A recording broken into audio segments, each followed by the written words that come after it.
Hello, I'm John Rink. I'm the editor-in-chief of the Complete Chopin, which is published by Edition Peters.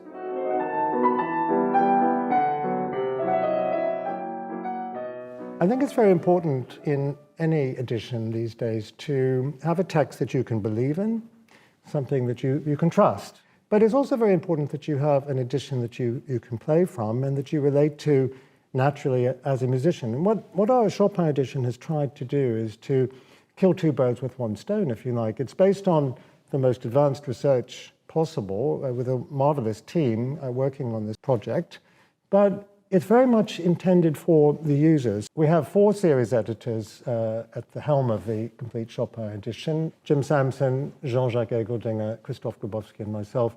Jim Sampson is a worldwide scholar on many different subjects and wrote a fantastic series of books on Chopin. Jean-Jacques known again worldwide for his innumerable studies, Chopin, pianist and teacher, which is a kind of Bible in terms of Chopin performance practice, prepared from the eyewitness accounts of Chopin during his lifetime.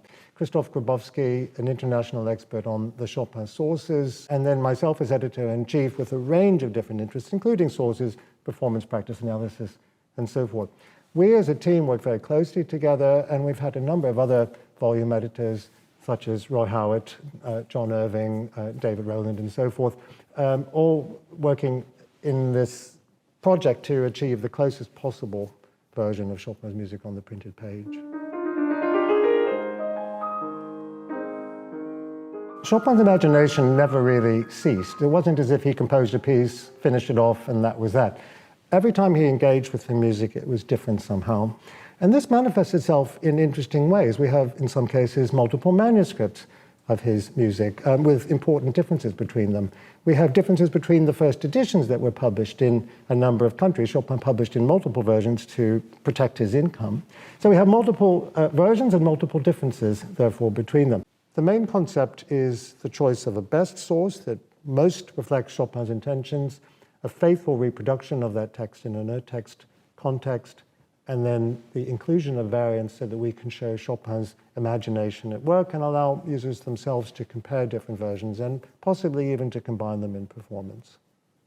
Various criteria are used to determine which of the sources available would be the best source. So usually it would be a manuscript that Chopin himself had prepared, often a particular manuscript for an edition. Or it might be that very edition where, say, Chopin had changed his mind between the manuscript stage and the publication stage. Usually the French edition will be privileged because of Chopin's presence in Paris and the fact that he often had ongoing involvement in the preparation of an edition. But just occasionally we might use a different sort of source altogether. But it's that presence of Chopin either at the manuscript stage or at the first edition stage that is the ultimate criterion. The ways in which we use particular variants from different sources will depend upon the nature of those variants. Where the music text is different, we will present it next to the main music text, either above or below, as relevant. Where we've taken something like dynamics or pedalings from alternative sources, we enclose those in round brackets or parentheses, always thus distinguishing any material that comes from a source other than the principal source through these typographical means. We use only Chopin's own fingering. There's no added editorial fingering at all in this project. So where there is fingering in the principal source, it will appear in normal type. Where there are fingerings from alternative sources which have a particular authority, such as the scores used by Chopin's students, we would include those in our edition, but in italics.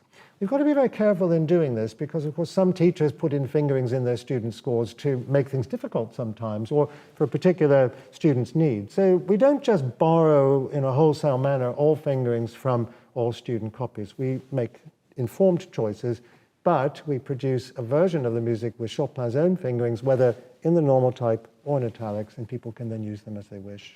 There's an intriguing passage in the first movement of the E minor concerto where in one of the student copies there's a rat nest of notation, of fingerings coming from Chopin. I spent hours in the Bibliothèque Nationale deciphering it. I came up with 3 different fingerings, different sound qualities. 3-3-3-3, 2-2-2-2. this kind of weighted sounds. And then the most intriguing of all, 3-5-2, 3-5-2, which creates the effect of the long accent. Wonderful different sounds that Chopin's imagination heard and tried to capture through the fingerings. We learned so much from his fingerings. Generally speaking, we have modernized notation so that it's more comprehensible to today's pianists, but of course we retain original features of the notation, such as Chopin's long appoggiaturas, like a grace note but without the stroke. We use his long accents. We reproduce from the student copies, particularly the scores used by Camille Dubois, the oblique lines that join an ornament and a bass note so that they're played together in the Baroque style that Chopin preferred. These are important features of the musical typography, which reflect the very performance practice that comes from Chopin himself. That's the critical factor. It comes from Chopin himself. Some mode text editions box in the performer by presenting on the page what they consider to be the correct reading, but without reflecting the uncertainties that really should surround given pitches. So, for example, in the C minor prelude, the famous passage with E flat, E natural,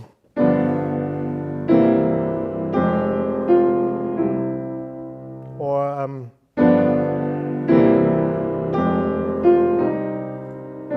in our principal source, there's no flat sign there. So technically speaking, the E natural should be played, but we think Chopin did intend the flat sign. What we do in our edition is to include the flat sign in round brackets, in parentheses, because it comes from another source. The Sterling score that Chopin used, student James Sterling, so it's borrowed from that other source, and therefore it appears in round brackets. And the user can see immediately that it doesn't belong to the principal source, and they can decide then for themselves what is correct. There are many editions on the market of Chopin's music, including some that have been around for many, many decades and are loved across the world. Many of these editions are of high quality, and we mustn't deny that, but our edition is different from all of the others because of this policy of using a single best source and showing variants as a separate, not included feature within the main text. This is different from all other editions, most of which have tried to produce a kind of ideal by combining from the many, many different sources of Chopin's music that might exist. And by producing that kind of ideal, as an editor sees it, they move further away from the music as Chopin himself had contact with it. That's the great irony, and indeed the great pity. By imposing an editorial reading on the music, you move away from Chopin, whereas our edition, we think, is closer to Chopin by virtue of that fidelity to the principal source that we've identified and used. What we try very hard to do is not to impose an editorial reading on the music. It's not about us, it's about Chopin. And thus the music, as represented in our edition, is what we consider to be the very closest representation of Chopin's own intentions. It's the closest possible that we or anybody else could come to Chopin. That's our belief, that is our hope.